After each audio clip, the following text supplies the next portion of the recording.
ચાલો તો મિલકતની વ્યાખ્યા આપણે કાલે જોઈ ગયા હતા।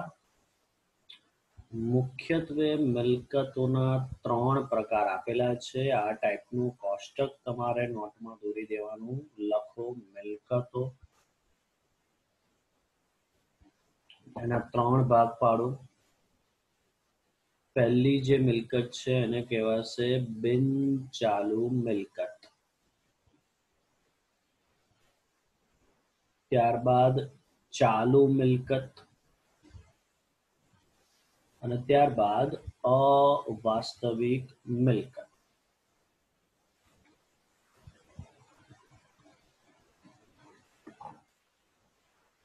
બરાબર છે?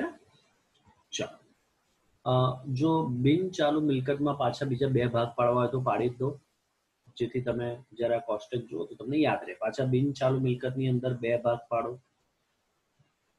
દ્રશ્ય મિલકત અને અદ્રશ્ય મિલકત। બિન ચાલુ મિલકતના બીજા 2 ભાગ, દ્રશ્ય મિલકત અને અદ્રશ્ય મિલકત। બરાબર છે? તો બિન ચાલુ મિલકત, ચાલુ મિલકત એ સેમ ડિટ્ટો આપણે ચાલુ જવાબદારી બિન ચાલુ જવાબદારી જોઈ ગયા એના જેવું જ છે। કોઈ કહેશે મને ચાલુ જવાબદારી અને બિન ચાલુ જવાબદારીમાં ફરક શું હતો? બોલો।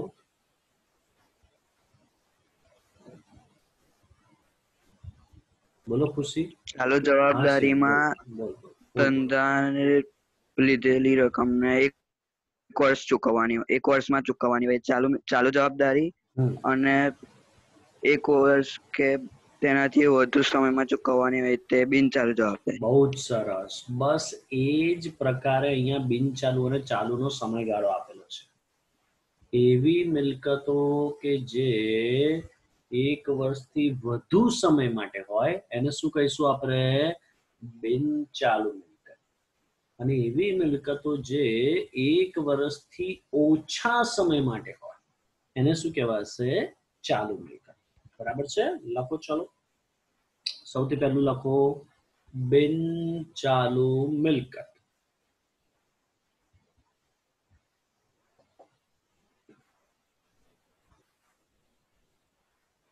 બિન ચાલુ મિલકતો 1 વર્ષથી વધુ સમયગાળા સુધીની હોય છે, જેમને લાંબા ગાળાની મિલકત કે સ્થિર મિલકત તરીકે ઓળખવામાં આવે છે। જેમને લાંબા ગાળાની મિલકત કે સ્થિર મિલકત તરીકે ઓળખવામાં આવે છે। બરાબર છે? તો આ થઈ ગઈ બિન ચાલુ મિલકત। એની અંદર પહેલો પ્રકાર કરીને લખો હવે દ્રશ્ય મિલકત, અથવા નવો પ્રકાર લખશો તો પણ ચાલશે, દ્રશ્ય મિલકત।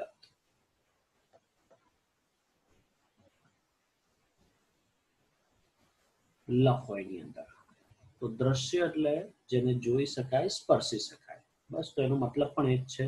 એવી મિલકત કે જેને જોઈ શકાય, જેને સ્પર્શી શકાય, આવી મિલકતને દ્રશ્ય કહેવાય। અને અદ્રશ્ય એનાથી વિરુદ્ધ, જેને જોઈ ન શકાય, જેને સ્પર્શી ન શકાય, એવી મિલકતને શું કહીશું આપણે? અદ્રશ્ય મિલકત। તો લખો દ્રશ્ય મિલકતમાં, દ્રશ્ય મિલકત એ એવી મિલકત છે કે જે ભૌતિક અસ્તિત્વ ધરાવે છે। દ્રશ્ય મિલકત એ એવી મિલકત છે કે જે ભૌતિક અસ્તિત્વ ધરાવે છે, તેમજ દ્રશ્ય મિલકતો જોઈ શકાય છે, સ્પર્શી શકાય છે। તેમજ દ્રશ્ય મિલકતો જોઈ શકાય છે, સ્પર્શી શકાય છે। દાખલા તરીકે એના ઉદાહરણ અહીંયા તમને આપેલા છે। જમીન, મકાન, પ્લાન્ટ, યંત્ર, ફર્નિચર આ બધા દ્રશ્ય મિલકતના ઉદાહરણ છે. બરાબર છે. દાખલા તરીકે જમીન, મકાન, પ્લાન્ટ, યંત્ર, ફર્નિચર વગેરે. ચાલો બીજું લખો અદ્રશ્ય મિલકત. અદ્રશ્ય મિલકત લખો. એમાં અદ્રશ્ય મિલકતો ભૌતિક અસ્તિત્વ ધરાવતી નથી. અદ્રશ્ય મિલકતો ભૌતિક અસ્તિત્વ ધરાવતી નથી, એટલે કે તેને જોઈ અને સ્પર્શી શકાતી નથી. તેને જોઈ અને સ્પર્શી શકાતી નથી. દાખલા તરીકે પાઘડી, બધા નવા શબ્દ આવશે. પેટન્ટ, કોપીરાઇટ્સ, ટ્રેડમાર્ક, લાયસન્સ, લખો આગળ, સોફ્ટવેર વગેરે. આટલી જનરલી કેવી મિલકતો કહેવાય છે? અદ્રશ્ય મિલકતો કહેવાય છે.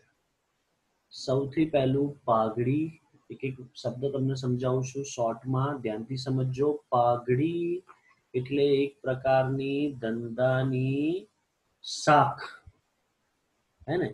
ધંધાની બજારમાં પરિસ્થિતિ. જેટલો ધંધો જૂનો હોય, જેટલું ધંધાની નફો કમાવાની આવડત વધારે હોય, એટલી એ ધંધાની બજારમાં શાખ છબી સારી છે એવું કહેવાય. અને એકાઉન્ટની ભાષામાં એને આપણે શું કહીએ છીએ? પાઘડી કહેવાય છે. બરાબર છે. તો આ પણ એક પ્રકારની મિલકત છે, પણ અદ્રશ્ય મિલકત છે. પેટન્ટ, પેટન્ટ શબ્દ તમે સાંભળ્યો હશે. પેટન્ટ શબ્દ એવો તમે સાંભળ્યો છે. ઘણી બધી જે વસ્તુ હોય છે એની અલગ પ્રકારની પેટર્ન હોય છે. બરાબર. જનરલી કપડામાં, ચશ્મામાં, ઘડિયાળમાં, મોબાઈલમાં બધી અલગ અલગ પેટર્ન તમને જોવા મળે છે. બરાબર છે. તો દરેક કંપની પોતાની એક પેટર્ન હોય એને રજીસ્ટર કરી દે, પછી એના જેવી બીજું કોઈ પેટન્ટ એને કોપી કરી શકે નહીં. જેવો આઈફોન, મોબાઈલ ફોન અથવા સેમસંગ નો ફોન આવે છે, એવો સેમ ડિટ્ટો કોઈ બીજો ફોન બનાવી ન શકે. હા, એ વાત દૂર છે કે ચાઇના બધી વસ્તુની કોપી કરે છે અને વેચે છે બજારમાં. બરાબર છે. પણ જો એ કંપની પર, જે કંપનીએ પેટન્ટ કરાયું છે, કેસ કરે તો એનો જે પણ ચુકવણીના પૈસા થાય એને ચૂકવવા પડે. બરાબર છે. તો પેટન્ટનું આ મહત્વ હોય છે કે તમારી પોતાની એક પેટન્ટ હોય, એને તમે નોંધાઈ દો એટલે તમારી થઈ જાય પેટન્ટ. પછી એવું કોઈ બીજું કોપી કરી શકે નહીં. આઈ હોપ બધાને પેટન્ટ એટલે ક્લિયર હશે. એના પછી છે કોપીરાઇટ્સ. કોપીરાઇટ્સ જનરલી જે આવડત છે તમારી, કોઈનામાં ગાવાની કળા હોય, કોઈનામાં કંઈક લખવાની કળા હોય, કોઈક દોરવાની કળા હોય. બરાબર છે. તો આ બધી જે અલગ અલગ, અથવા કોઈક ઇન્સ્ટ્રુમેન્ટ વગાડવાની કળા હોય. બરાબર છે.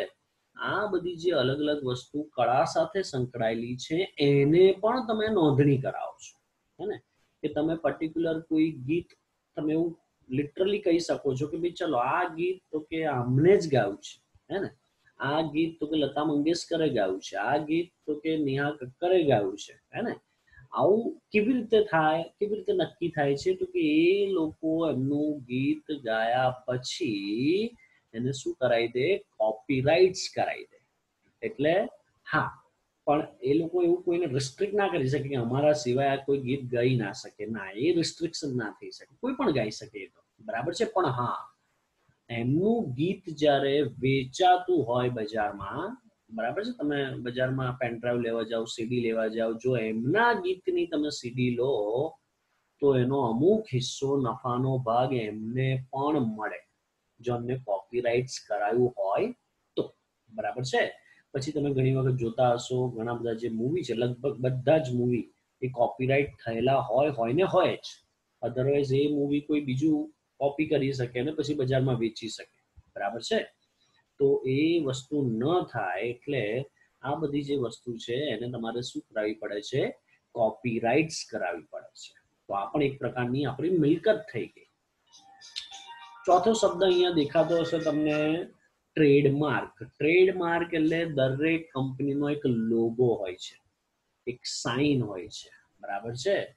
એ લોગો, એ પિક્ચર, એને કેવી રીતે ઓળખવામાં આવે છે? ટ્રેડમાર્ક તરીકે ઓળખવામાં આવે છે. બરાબર છે.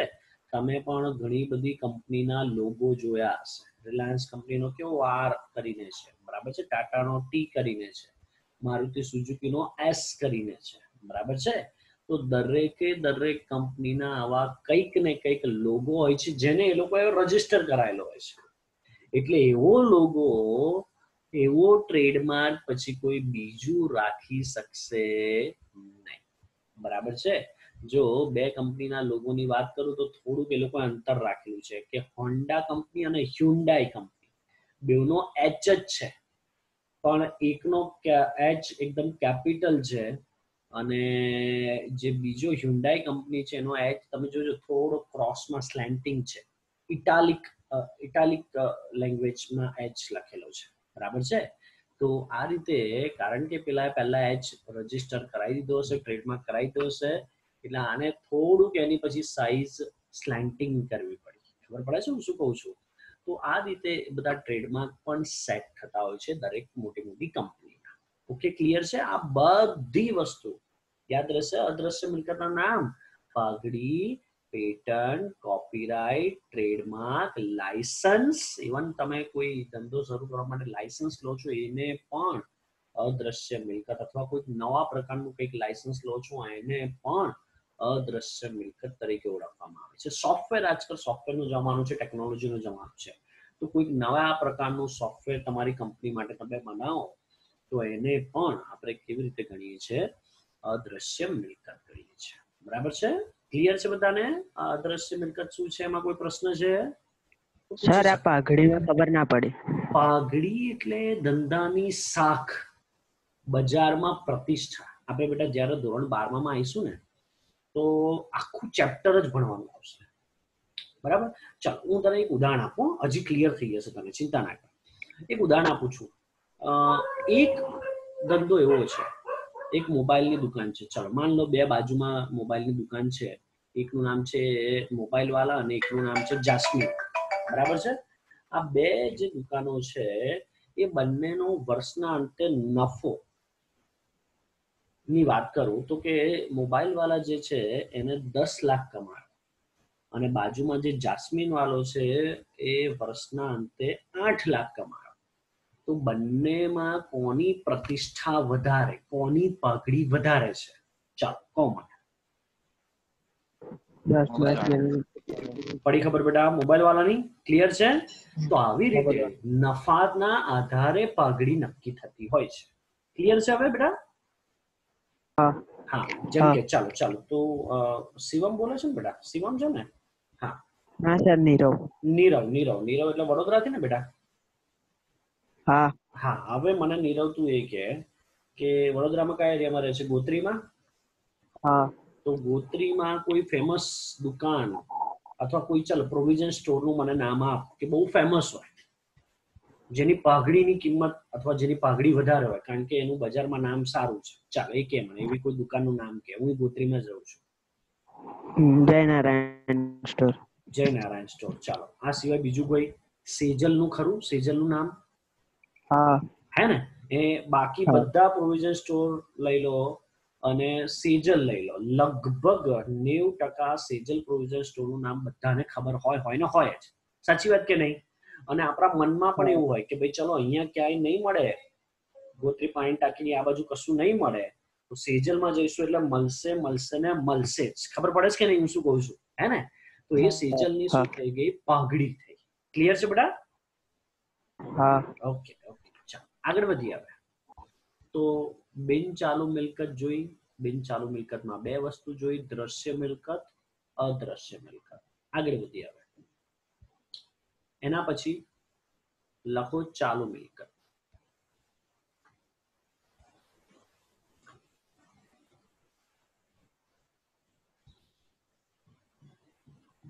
લખો આ એવા પ્રકારની મિલકત છે જેનો સમયગાળો 1 વર્ષ કરતા ઓછા સમયનો હોય છે.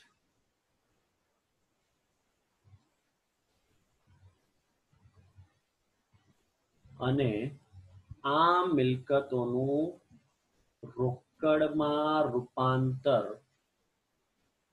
થઈ શકે છે. બરાબર છે. તો હમણાં જ સમજાવ્યું મેં, જે 1 વર્ષથી ઓછા સમયગાળા માટે હોય એવી મિલકતોને આપણે કેવી કહીશું? ચાલુ મિલકત કહીશું. ચાલો દાખલા તરીકે લખો, એના ઉદાહરણ યાદ રાખવાના છે. રોકડ શિલ્લક. તમારી પાસે જે રોકડા પડેલા હોય ને એને રોકડ શિલ્લક કહેવાય એકાઉન્ટની ભાષામાં. ધંધામાં ખબર છે ને, જે ડ્રોવરમાં પૈસા પડેલા હોય છે, રોકડા પૈસા પડેલા હોય છે, બરાબર છે, તો એને શું કહેવાય? રોકડ શિલ્લક કહેવાય. તો રોકડ શિલ્લક, પછી બેંક શિલ્લક, જેને આપણે શુદ્ધ ગુજરાતીમાં કહીએ છીએ બેંક બેલેન્સ, તમે એનાથી વધારે ઓળખો છો. દેવાદાર, આની વ્યાખ્યા આગળના સમયમાં આવશે ત્યારે બહુ ડિટેલમાં સમજાઈશ, પણ દેવાદાર એટલે એટલું યાદ રાખો કે એવો ગ્રાહક જે આપણી પાસેથી ઉધારમાં વસ્તુ લઈ ગયો છે અને એની પાસેથી પૈસા લેવાના છે, બરાબર છે. પછી લેણી હુંડી, એ પણ આગળ આવશે, ડિટેલમાં સમજાઈશ. અને સ્ટોક, આ બધી ચાલુ મિલકતના ઉદાહરણ છે. યાદ રહેશે? રોકડ શિલ્લક, બેંક શિલ્લક, દેવાદાર, લેણી હુંડી, સ્ટોક, બધા ચાલુ મિલકતના ઉદાહરણ છે. ચલો, આ સિવાય પણ બીજી ઘણી વધારાની તમને મિલકતોના પ્રકાર અહીંયા આપેલા છે. લખો એના પછી પ્રવાહી મિલકત બરાબર, વ્યાખ્યાના સ્વરૂપમાં નહીં, તમને સૂત્રના સ્વરૂપમાં લખાવું છું તો તમને બહુ ઝડપથી યાદ રહી જશે. એટલા માટે પ્રવાહી મિલકત બરાબર ચાલુ મિલકત માઇનસ સ્ટોક. પડી ગઈ ખબર બેટા? પ્રવાહી મિલકત એટલે શું? તો કે ચાલુ મિલકતમાંથી શું બાદ કરી નાખવાનું? સ્ટોકને ધ્યાનમાં નહીં લેવાનું. એટલે બધી મિલકત જે વધી એને શું કહેવાય? પ્રવાહી મિલકત. બરાબર છે. ચાલુ મિલકતમાં કઈ કઈ મિલકતો આવે હમણાં જ મોડે કર્યું આપણે. રોકડ શિલ્લક, બેંક શિલ્લક, દેવાદાર, લેણી હુંડી અને સ્ટોક. બરાબર છે. તો આ 5 માંથી સ્ટોકને કાઢી નાખીએ તો જે વધ્યું એને શું કહીશું? પ્રવાહી મિલકત. ચાલો એના પછી વાસ્તવિક મિલકત.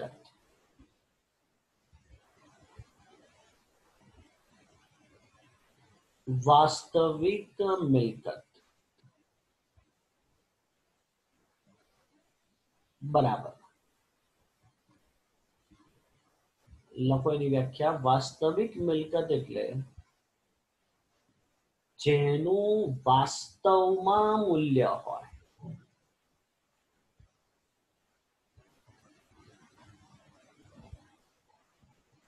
અથવા આ મિલકતોની બજાર કિંમત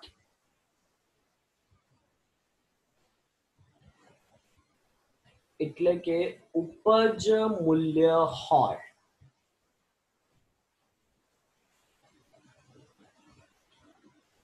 શું થાય છે અહીંયા? વાસ્તવિક મિલકત એટલે શું? જરા થોડું પ્રેક્ટિકલી સમજાવું, ધ્યાનથી સાંભળજો.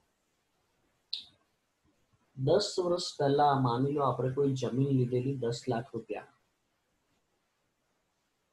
તમે 10 વર્ષ પહેલા જમીન લીધી હશે એટલે તમે તમારા હિસાબમાં, હિસાબી પદ્ધતિમાં, એકાઉન્ટમાં જમીન 10 લાખ તરીકે બતાવી હશે.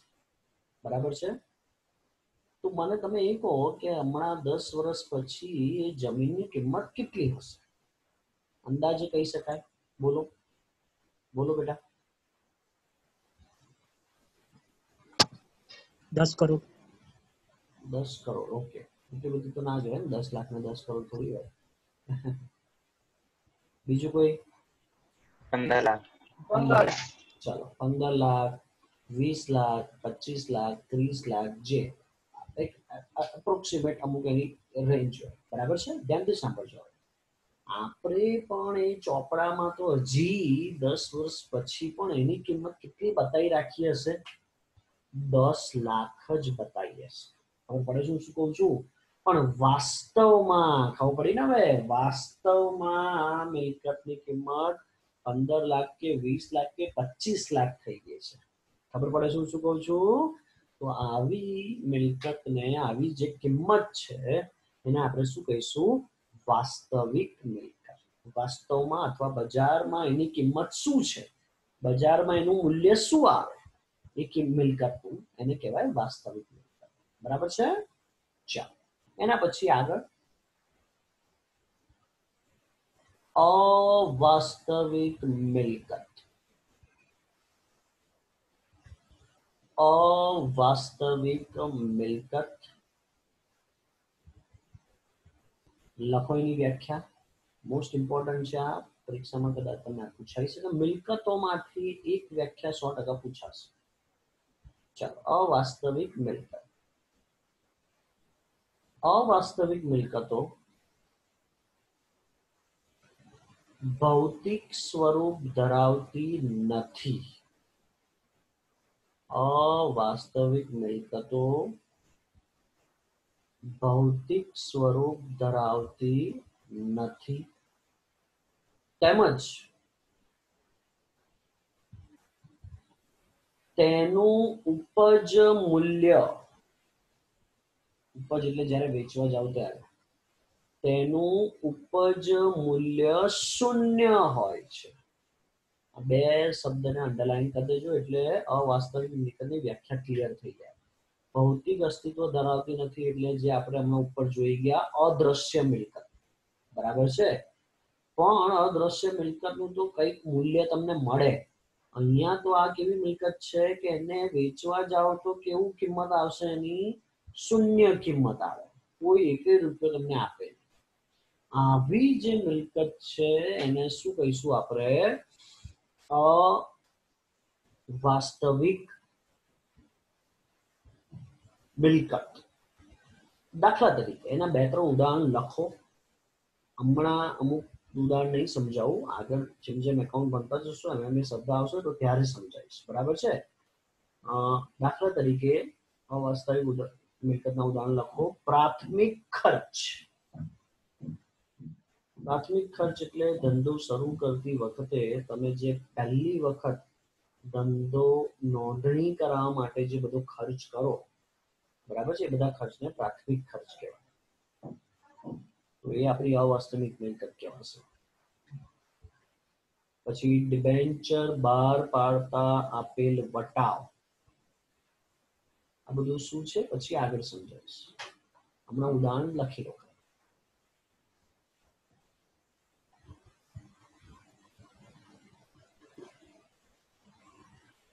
વગેરે.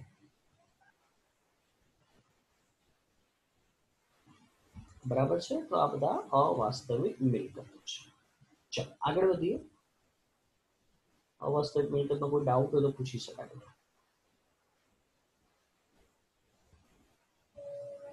છે કોઈ ડાઉટ? આગળ વધીએ. લખો આવકો.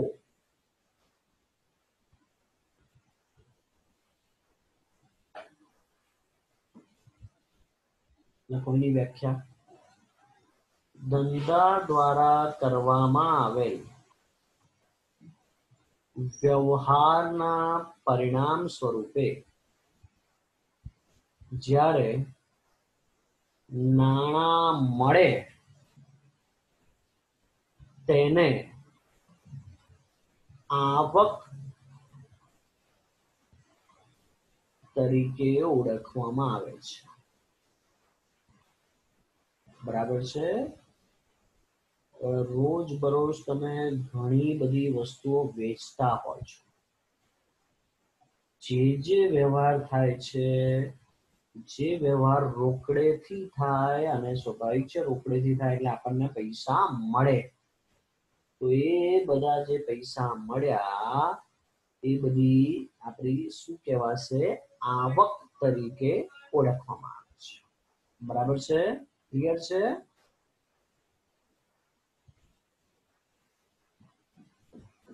આમાં કોઈ ડાઉટ છે કોઈને હવે આ રીતે એક કોષ્ટક બનાવી દેવાનું છે તમારે આવકના બે ભાગ છે પાછા એટલે આવક બે પ્રકારની છે તો લખો આવકો એના બે ભાગ દોરી દો પહેલા લખો મૂડી આવક અને બીજો જે પ્રકાર છે એ છે મહેસૂલી આવક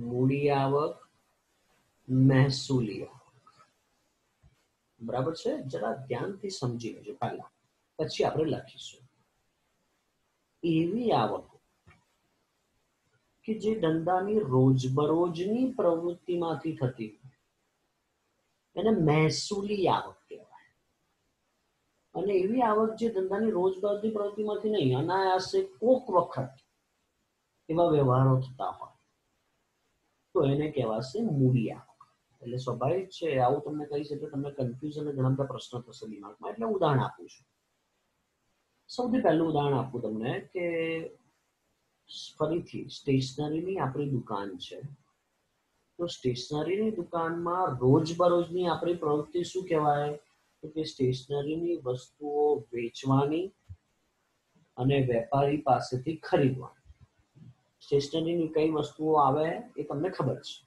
બરાબર છે તો એ સ્ટેશનરીની વસ્તુઓ વેચો અને પૈસા તમે કમાઓ પૈસા મળે નાણાં મળે એને શું કહીશું આપણે મહેસૂલી આવક કહેવાય બરાબર છે પણ આ જ સ્ટેશનરીની દુકાનમાં કોઈ જૂનું ફર્નિચર થઈ ગયું છે બરાબર છે ને એ જૂનું ફર્નિચર તમે હવે વેચી દો છો અને નાણાં મળે એમાં નાણાં તો મળ્યા જ એટલે આવક તો કહેવાય પણ આ આવક કેવી કહેવાશે મૂડી આવક કારણ કે રોજ બરોજ ફર્નિચર વેચવું આપણો ધંધો નથી બરાબર ને આપણે તો આ મિલકત જૂની થઈ ગઈ છે હવે નકામી નથી તો નવી મિલકત લાવવાની છે એટલે આ મિલકતને વેચી છે બરાબર છે તો આ રોજબરોજની પ્રવૃત્તિમાંથી આવક નથી થઈ એટલે એક એવી આવક કહેવાશે મૂડી આવક કહેવાશે બરાબર છે ક્લિયર છે બધાને હવે મહેસૂલી આવક મૂડી આવક લખો મૂડી આવકનું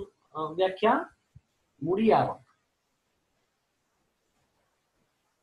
આ પ્રકારની આવક નિયમિત રીતે મળતી નથી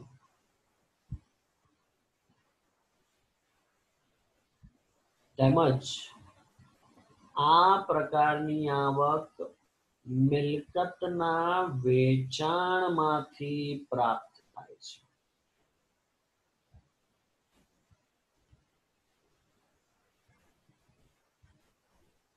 જેને મૂડી આવક તરીકે ઓળખવામાં આવે છે મૂડી આવક તરીકે ઓળખવામાં આવે છે બરાબર છે ચલો બીજું લખો મહેસૂલી આવક